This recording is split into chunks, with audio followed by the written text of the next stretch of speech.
L'Agence congolaise de prestations et services SARL, la solution rapide pour toute activité des transactions immobilières en République démocratique du Congo.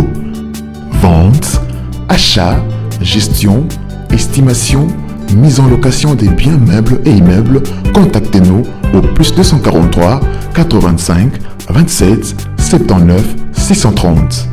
Vous avez une parcelle à vendre, un terrain. Oji mamacita, tu tends de qui de moi de nous pour toi je tire des cimasa. Vas-y mamacita, Oji mamacita, en plan ensemble je t'ai dit je t'aime à travers les milingas. Oji mamacita, tu tends de qui de moi de nous pour toi je tire des cimasa.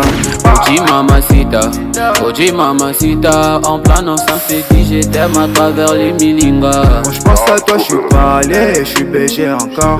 Tu t'en fous de mes reproches et de mes erreurs qui sont moches. La bonne j'arrange mes souvenirs dans la rue, je deviens rage quand je suis dans le... Mbote libota nanga mbote na bino. Journée malamu. Toye totala lupango moko awa na venu oyo. Mais avant to kota na lupango, tolinga to laksa parce que toza déjà liboso lupango, mais tolinga to laksa na structure ya avenue. Tobi Matina Prince parce que nalobaki déjà que lupango oyo ezalaka quatrième parcelle na boulevard Lumumba. Donc on a anticiper déjà awa toza na commune ya Nsele na Kinkole. Donc au balobara Kinkole pont station Grady. Donc ezande awa donc eza quatrième parcelle na Macadam, je crois que na Musika tozo mona déjà Macadam boulevard Lumumba. Donc Kendati partout ba Maluku. Donc lupango eza à 10 ou 15 minutes, il y a aéroport international de Njili.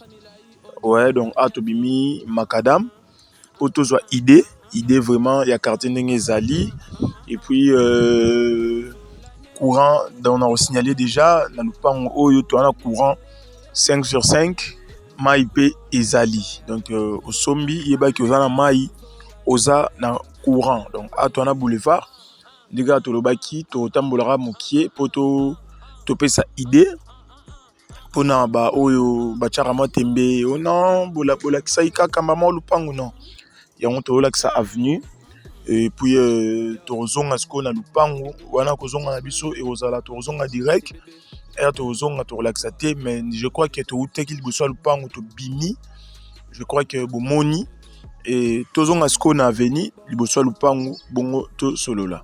Voilà donc a to na avenue de ga to laksa air to ndego bima to to baluka bomona structure ndenge ezaleli wana to baluka to kota biso na lupango. Voilà, merci beaucoup. Donc awa toza sko na kati ya lupango to ekotala yango yo eza 12 mètres et demi sur 25.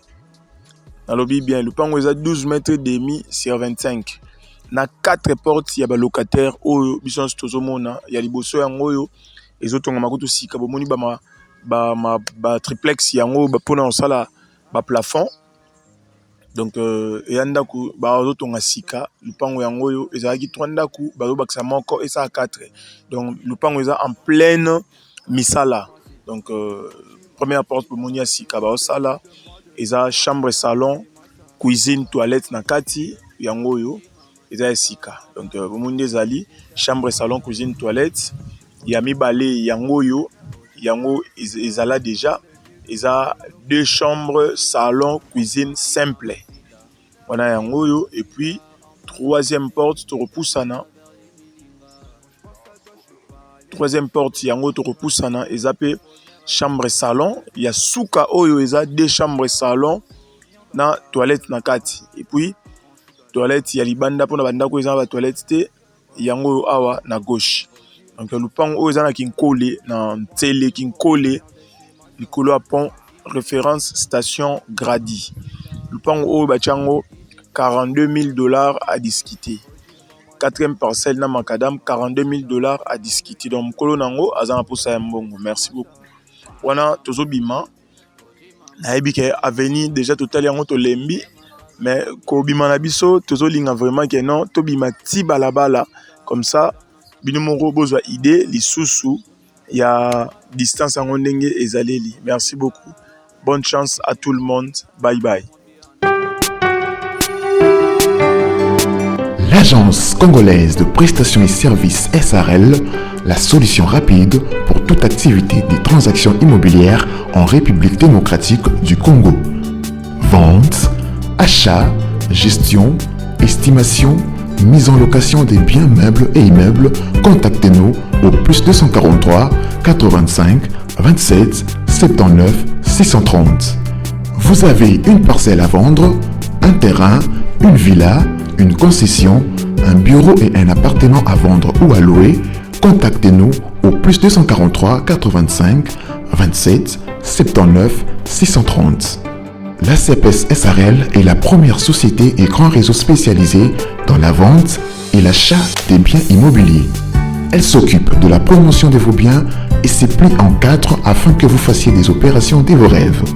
La CPS SARL, c'est l'assurance, la rapidité et la sécurité. Consultance, conseils, techniques, informations.